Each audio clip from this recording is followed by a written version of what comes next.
Chaîne pour la canal pour la On TV News. Une autre fois, encore nous montrer la caméra, mesdames et messieurs, pour nous porter une autre information pour nous. Et nous profiter remercier, voyons beaucoup de chapeau pour tout abonner nous, et bien nous entrer la caillou, pour nous porter une autre information pour nous. Comme nous connaissons déjà, depuis nous On TV News, entrer, connaître ces informations, nous devons connaître qu'elle porter pour nous. Nous avons bon petit mamite sans diffamation. Eh bien, information que nous porter pour vous, eh bien, ministre Affaires étrangères, Ousmane Bochit, eh bien, il démenti ambassadeur dominicain qui t'a fait quoi et quand mettait pression pour occuper Haïti comme si vous voulez tirer revanche. Eh bien, ambassadeur a fait qu'on est, ministre Bochit fait qu'on est, excuse-moi, eh bien, c'est domaine pas jamais qu'à occuper nous encore.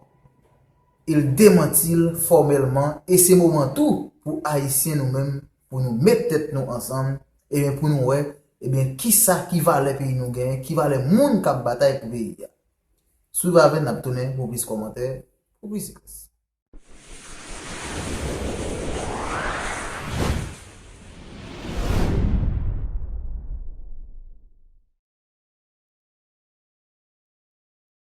Et raison qui fait que matin je souhaité parler avec vous dans l'émission Matin Débat. Pendant le week-end, tu as gagné un texte jusqu'à présent qui a fait un buzz. Et il y a pile de commentaires qui a fait. Et je dis à tout, et les gens qui ont pris le texte à tout, et en Haïti, ils sont très inquiets. Alors, texte, côté que c'est M. Hugo Giuliani Curry, qui est ambassadeur dominicain à l'ONU, côté que il t'a fait une proposition. Non, pas à l'ONU. C'est une rectification de développer. Il est l'ambassadeur de la République dominicaine à Londres, en Angleterre. À Londres, c'est pas l'ONU. Maintenant, il y a monsieur devant, nous avons fait plaidoyer là, donc pour faire pression sur l'ONU, également pays membres, pour être capable de mettre Haïti donc sous protectorat, ou du moins c'est pour Dominicanisme prendre contrôle pays d'Haïti. Bon, ça son rêve, elle va bien fait. OK. Mais on connaît ça. Oui, bien sûr. On met marqué Samzo là, même le Mbala encore après 20 ans, 30 ans, elle va bien fait. Donc elle dit que Dominicanisme pas bien capable. Non, il va bien fait. Il va bien fait. Son go déclaration. Non, il va bien fait. Elle dit Haïtien mettre d'abord, Juan Boris Samdi il va bien fait. Juste une minute, monsieur le ministre. Haïtien mettre tiré dans tête que Dominicanisme pas bien occuper. Jamais, il va bien fait. Juan Boris Samdi, m'a dit en tant que ministre des Affaires étrangères non. Je dis en tant que Haïtien authentique d'abord. Eh bien. Une raison fait me penser que un texte comme ça, qui t'a supposé quelques aspects positifs là-dedans, c'est texte ça supposé permettre que Haïtiens eux-mêmes rendent compte que le moment est venu de se rallier autour d'Haïti. Très bien. Ça me le dit par là. Moment venu pour nous toutes chita. Quelle que soit la différence nous gagnons. Dans tout pays, il y a des différences d'opinion. Il y a des différences de vue. Mais il reste demeure un bagage qui commun dans tout bagage ça. C'est le pays, l'intérêt national. Bon, c'est que le moment est venu que pour chaque Haïtien, les abgades des gens de bagage ça, les abtendés, quel que soit le gain contre ton président, contre ton gouvernement. Mais le président passe, le gouvernement passe, mais Haïti demeure. Et Haïti, ça a demeuré. Nous avons pour devoir aujourd'hui à pas dans nous là, pour nos travail, côté le pouvoir que pas le pouvoir, mais travail dans le secteur pour la sphère d'action pour rendre Haïti ça meilleur pour demain, pour tout le monde demain. Moi, même pour que ça me dit pas fait parce que l'histoire même, pas en faveur de ça. Et je dis en 2019 et bientôt 2020. Non, c'est pas parce que l'histoire pas en faveur ça, c'est dans le contexte politique. Non, contexte politique international là, tout pas comme ça. Pas comme ça. Et je pense tout que l'ambassadeur Giuliani et même l'écrit texte, alors je dois dire que 6 mois de ça, il l'avait déjà écrit en espagnol. Et le ministère des Affaires étrangères dominicain l'avait rappelé à l'ordre.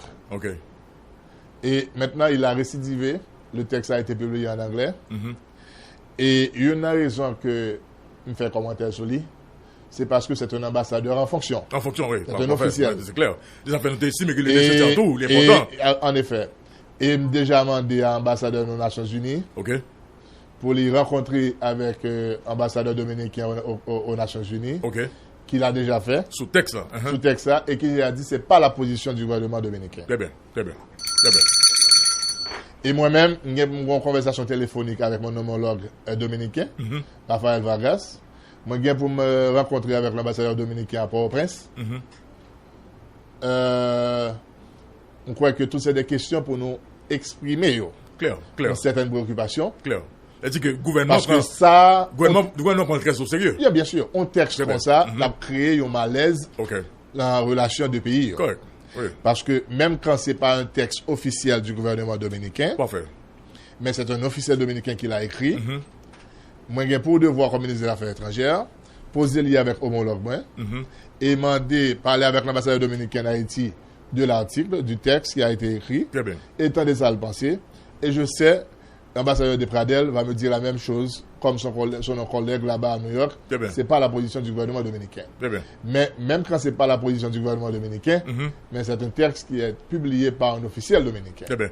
Par contre, il est important, comme ministre des Affaires étrangères, pour me faire valoir préoccupation gouvernement, moi, Très bien. vis-à-vis à un texte comme ça. Très bien. Parce que l'ICA pas en publication officielle du gouvernement dominicain, mais le fait que, bon, cela va sans dire que cet ambassadeur, M. Giuliani, est au déjà dans quel secteur il fait partie du secteur anti-haïtien. Très bien. Ça, c'est clair. Parce qu'on connaît très bien la République dominicaine, Oui. il y a un secteur des anti-haïtianisme, extrémistes. extrémisme, etc. Très bien. Quelque part, c'est quelqu'un qui est à découvert. Il ne va pas cacher position, il ne va pas cacher sentiment. Mais pour moi-même, je pense que l'irrité s'arrêter à son rêve lien. OK. Et c'est pour l'une des raisons. Et soit On va empêcher Dominique de rêver tout. on ne peut pas empêcher d'arriver en bagaille. Correct. Et il y a un bagaille qui, très souvent, qui toujours mal véhiculé. En parlant de l'occupation haïtienne, etc. Même pas entrer dans tout le débat, ça. Je pense que c'est des questions sensibles. Très bien. Et c'est des questions qui demandent et pour discuter avec, pas avec des émotions, mais avec beaucoup de lucidité. Très bien. Tout en tenant compte des faits historiques. En tout cas, ce qui est certain, c'est que le gouvernement prend le très au sérieux. Bien sûr. Le gouvernement haïtien, il prend le très au sérieux. Très bien. Parce que ça, c'est un acte souverain. Très bien. Il faut comprendre ça tout. Très bien. Mais, je me problème dans l'attention. Il dit, ouais, il est conscient de ça. Okay. Et il dit, il a fait rapport au gouvernement. Il pourrait comment il remédier à problème, non? Si c'est quota, il a augmenté mensuellement pour augmenter. Parce qu'il y a beaucoup de ces gens, c'est pas moi qui va arrêter, c'est moi qui a besoin de faire business. Très bien. Et il est important pour nous tenir compte de ça. Monsieur Boucher Dedmont, ministre des Affaires étrangères des cultes, matin, on a une émission Matin Débat. Matin Débat, nous-mêmes, nous analyser et nous garder pays, nous garder tout, en fait, environnement et géopolitique, là. Nous garder région. Et est-ce que, je dis, et pour ça qu'a développé dans la région, là, et n'a parlé de positionnement, et un pays tant que la Russie, et positionnement un pays tant que la Grande Chine, et également, donc, Venezuela, Cuba, ou même de côté par donc, qui a renforcé tête par eux. Côté Haïti situé dans le débat, ça. Dans le débat géopolitique, ça. Eh bien, Haïti a situé en fonction de ses intérêts. OK. Même parce que notre politique étrangère, Jean-Président Maurice définit, il y a une politique étrangère intelligente, qui pas de confrontation. Nous n'avons pas de confrontation à personne. OK. Mais nous voulons une politique étrangère intelligente, qui a cherché intérêt, côté le cas joindre des bénéfices, qui a favorisé l'investissement étranger. Très bien. Voilà la philosophie de la politique étrangère d'Haïti en ce moment. Très bien. C'est une politique étrangère intelligente, non agressive, l'aime dire agressive, a un aspect positif là-dedans. Par exemple, elle est très agressive pour chercher investissement, etc. Mais une politique étrangère qui ne va pas chercher confrontation avec personne. OK. Mais une politique étrangère intelligente qui est fixée vers la défense des intérêts nationaux et aussi la défense des droits de ses ressortissants à l'étranger. Très bien. Haïti, la Russie, la Grande Chine, États-Unis. Rapport avec Haïti. Bon, écoutez, Haïti était un pays souverain, en dépit de ses faiblesses. Nous n'avons pas l'impression au niveau des États-Unis. Non. En dépit de ses faiblesses, en dépit de ses difficultés, Haïti est un pays souverain. Certainement, là, nous avons des partenaires internationaux qui étaient des partenaires puissants, qui ont toujours demandé pour nous travailler avec eux. Et là, nous travaillons avec nous-mêmes. Nous supposons pas dans notre travail avec nous, on va pour qui motiver nous. C'est l'intérêt national. Si nous estimons, en travaillant avec ses partenaires, les capables de contribuer à renforcer et aussi défendre l'intérêt national en fonction de d'autres bénéfices, certainement, nous travaillons avec nos partenaires. Mais nous ne pouvons pas le chita, nous dit que c'est une question de pression ou pas. Et comme pays souverain, nous avons des relations diplomatiques avec beaucoup de pays. Oui, mais on est d'accord que je dis au président n'a pas décider de matin la coopération avec la Russie. Vu le positionnement, non, ça dépend de quel type de coopération. Moi-même, je conseiller, par exemple, au président, comme ministre des Affaires étrangères, pour rentrer en coopération au niveau de défense stratégique militaire avec la Russie en ce moment. Ok. Nous avons dit, nous avons orienté les relations non seulement sur des questions d'investissement dans le domaine de l'agriculture, comme il y a une technologie dans ça, comme, ou du moins c'est dans le domaine de la formation académique. Nous avons orienté la coopération dans le domaine de l'énergie, etc. Mais toute relation qu'il y a avec un pays, c'est vous-même pour qu'il définisse, pour qu'il oriente cette politique de coopération internationale. Ce n'est pas imposé, c'est imposé. Mais, puisque nous vivons en région, nous connaissons très bien côté nous situés. Nous connaissons très bien qui influence géopolitique certains partenaires là-dedans. Eh bien, il faut nous intelligents, il faut nous tenir compte de ça. Et là, nous avons tenu compte de ça. C'est en fonction de ça, on a au moins agi. Et on a dit, sans nous pas négliger les paramètres ça. Parce que ce sont des paramètres importants. Ou pas prendre des décisions de politique internationale, de politique étrangère. Sans tenir compte, de l'environnement immédiat et l'environnement géopolitique immédiat. Voilà. Souvent, Manouko, alors, ça, c'est une réponse intelligente. Hein? Oui, bon, son diplomate. Alors, gagner question la Chine et puis Taïwan. Choix. Alors, choix nous fait, alors, ça te parler, nous fait choix en fonction de intérêt pays, un choix éclairé, un choix d'intérêt. Est-ce que de avis par où, le fait que nous choisissons Taïwan au dépend de la Chine, est-ce que c'est, d'après vous-même, c'est un choix qui nous gagne plus intérêt dans Taïwan que la Chine? Mon cher, c'est une question qui me dépend à chaque fois, quel que soit le journaliste qui va côté, me pose une question. Est-ce que nous aussi libres pour nous choisir la grande Chine? Aussi libre, en fait, c'est le mot. Écoute, pour être honnête, je ne sais pas ça, liberté, ça veut dire dans ce sens ça. Même qu'à diplomatiquement, on prend liberté là dans l'autre sens. C'est bien. Diplomatiquement, on prend liberté dans le contexte politique international. Il y a un État et avec ses faiblesses, on ne va pas oublier ça. Jusqu'à présent, Haïti était dans toutes conditions là, était un État faible. Un État qui a une certaine manœuvre internationale. C'est une diminution de ses atouts. Pour qui ça? Parce que la faiblesse institutionnelle chez nous, les troubles politiques, l'instabilité politique, tout ça vient diminuer la capacité nous pour nous faire une série de manœuvres politiques sur la scène internationale. Nous n'avons pas force assez. Bon, il faut tenir compte de tout ça. Cela veut dire, liberté, ça n'a pas parlé. Il y a une liberté pour nous dans le sens propre du terme.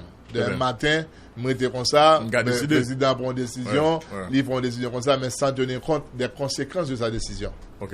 Et Femme nous a très bien, pendant un an, là, je travaille avec le président Moïse, toute question politique et étrangère, ça, et il est toujours pesé, et toujours m'a dit, il toujours bas l'opinion PAM, et très souvent, il prend en compte. Et très souvent, tout le monde dit, moi, je pense que c'est ça pour nous faire. Après, je me dis, le président, si on fait ça, mais ça n'a rien comme conséquence. Et si on ne fait pas ça, mais ça n'a rien comme conséquence. Et lui-même, le peser, et la décision finale lui revient. Et une fois que le décider, moi, comme ça fait étrangère, je mettais en application, ça le décider. Mais, je ne pas croire que liberté, ça veut dire que c'est demain matin, lever là, n'importe côté, faire n'importe décision. Je pense que c'est la réfléchir d'abord sur son environnement politique interne. Environnement politique interne, je voulais faire comprendre que la majorité de la population a souhaité une relation diplomatique avec la Chine. Mais la majorité de la population a une série d'enjeux qu'elle n'est pas cernée, qu'elle ne connaît, que nous connaissons. Cela veut dire que le chef de l'État lui-même ne dit pas prendre des décisions comme ça à la volée en matière de politique étrangère. Parce qu'il y a des positions, il y a des décisions qu'il doit prendre, il y a des conséquences fâcheuses. Et qui a nuit, qui a déstabilisé préférable que toutes décisions, ça sont des décisions Calculées. pesées, réfléchies et calculées. Ok, il y a une pile agressivité donc, sur la région, nous, et positionnement là aussi avec le Venezuela et positionnement l'Argentine avec la République dominicaine. Et nous, tous les États-Unis d'Amérique et proposer une enveloppe de presque de 60 milliards de dollars pour la région. Est-ce que c'est dans le cadre de bataille ça? Bien sûr, il était en bataille géopolitique. Alors, Parce que on va faire référence à l'OPIC. Ah oui, à l'OPIC, justement. Est-ce que, alors, ça, c'est pour les auditeurs qu'on a pu expliquer, madame, monsieur, parce que Martin Débat, nous sommes l'école. D'éducation. Puis, capable de comprendre. Absolument. Ok, je veux dire, là aussi, la Argentine, il y a mis pression sur les gens, et États-Unis, tout, pas arrêter de croiser. Bien sûr, parce que c'est, j'ai dit en anglais, c'est son backyard. Bien sûr. Maintenant, ils viennent avec OPIC. Est-ce que c'est dans la dynamique ça, ils viennent avec OPIC? Bien sûr. Je pense que, OPIC là, forme pour étudiants, pour monde qui est intéressé au capitaine d'IA, OPIC là, à partir de la fin du mois d'octobre, l'a changé de nom. Ok. Non, déjà en anglais, je vais finir tout le détail dans la tête là. Mais à partir du mois d'octobre, je serai appelé l'OPIC. Il prend une sorte de Foreign Investment Corporation, comme ça. Et enveloppe li augmentée. Le président Trump a décidé de doubler l'enveloppe là, qui a passé à plusieurs milliards de dollars, plus de 60 milliards de dollars. Qui ça c'est équivalent même du montant que la Chine a engagé dans la région. Mais combien Haïti prend ça? Bon, ça va dépendre de la capacité d'Haïti d'attirer ces investissements. Okay. Parce que OPIC là pas l'État l'argent. OPIC là pour encourager des investissements de partenariats haïtiano-étrangers, capable avec américains. Par exemple, OPIC de Taïwan, il y a un projet pour construire le port de Mont-Saint-Nicolas, par exemple. Et c'est des projets tripartites comme ça. Le secteur privé haïtien, ou bien un homme d'affaires haïtien, ou bien un groupe d'affaires haïtien qui décide un projet, par exemple, pour la construction d'une centrale électrique, ou bien pour la construction d'une grande entreprise de fabrication de production de gaz naturel, on va dire comme ça. Très bien. Mais maintenant, il revient au secteur privé de faire des propositions maintenant. Oui, bien sûr, des propositions, et chercher des partenariats avec des étrangers, notamment les Américains, qui est préférable des Américains. Très bien. Et OPIC lui-même a financé genre de base ça. Et ça qui est plus intéressant dans le projet ça, c'est-à-dire même des études de faisabilité qui nécessaires, qui est faites avant un genre de projet comme ça. Et il y a des structures à l'intérieur de l'OPIC qui financent l'étude de faisabilité ça. Okay. Et c'est pas encore bio prétendant pour faire l'étude là. Son comme bio bail, il fait l'étude là même pour est-ce que le projet ça viable, le projet ça rentable, ensuite il investit. Maintenant la première démarche dans la question OPIC là ministre Edmond, est-ce que si par exemple il y a un groupe d'investisseurs haïtiens qui est en Haïti qui décide et travaille avec OPIC, et qui ça première démarche? C'est d'abord le projet. D'abord le projet. Si pour une étude de faisabilité qui fait et n'a mis en contact avec l'institution américaine OPIC qui a favorisé l'étude de faisabilité. Donc il y a voué directement à l'institution ça ou bien? Oui, il y a fait à travers l'ambassade américaine, il y a fait à travers l'USAID parce que pas oublier dans l'USAID une structure qui fait la créer les IT business. Toutes ces série de structures qui ont orienté et ces entrepreneurs et tous ces gens qui sont intéressés et pour au moins orienter et canaliser pour vers de activités. Et dossier là aussi, on a tourné là-dedans encore et matin et le sénateur en fait, l'ancien sénateur Maurice Jean-Charles et où tu pendant ce maintenant il était font coup médiatique en fait selon nous-mêmes. Il y a un ambassadeur Ruslan Vladimir Fedorovitch Zamsky qui était en Haïti. Alors, est-ce que c'est le gouvernement haïtien qui était recevoir ou bien est-ce que c'est Maurice Jean-Charles? Comment ça t'est? Ou bien est-ce que c'est Maurice Jean-Charles qui fait coup médiatique là lui-même? Bon, ça, c'est matin, moi, sur le journal Nouvelliste, en photo que tu as rencontré avec Maurice Jean-Charles. Très bien. C'est-à-dire, le gouvernement haïtien ne peut pas empêcher un dignitaire étranger en Haïti de rencontrer quiconque. On ne peut pas faire ça. Bon, fait. Mais, Mkadjo, l'ambassadeur, était en voyage officiel. Il était venu comme il est en fin de mission. Son coutume diplomatique. L'ambassadeur qui est basé à Caracas, l'ambassadeur russe qui est basé à Caracas, est ambassadeur concurrent en Haïti. Donc nous avons une relation diplomatique. Nous avons une relation diplomatique avec la Russie. C'est très important parce qu'il y a des gens qui croient que Haïti n'a pas une relation diplomatique avec la Russie. Nous avons des relations diplomatiques établies avec la Russie. Avec la Russie. Nous n'avons pas encore d'ambassade Ok. dans les deux capitales. Très bien. C'est-à-dire à Port-au-Prince et à Moscou. Mais ça fait des années que nous avons des relations diplomatiques avec la Russie. Avec la Russie, très bien. Maintenant, l'ambassadeur est venu. L'ambassadeur est venu, comme il est de coutume, diplomatiquement. Ok. Et l'ambassadeur a en fait mission de praler. Il gagne toujours pas en obligation, mais on courtoisie Ouais. pour lui venir et faire ses adieux au président de la République et au ministre des Affaires étrangères. Ok. Et aussi à quelques partenaires qui travaillent avec lui pendant le mandat. Ouais. Ouais. Ça arrivait. Et il était venu et saluer et le chef de l'État. Et moi-même, comme ministre des Affaires étrangères, je l'ai reçu pendant 2 heures de temps. Nous avons une séance de travail Ok.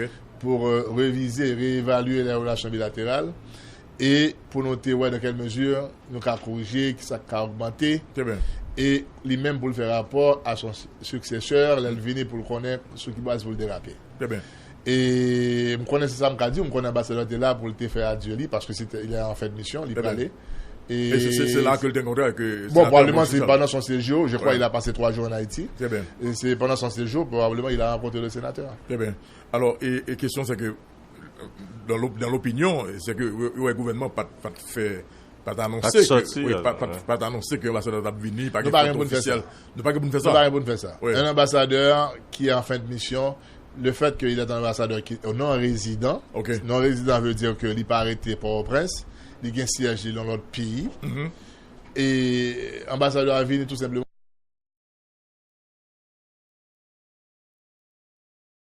lui faire ses adieux, son courtoisie diplomatique, son coup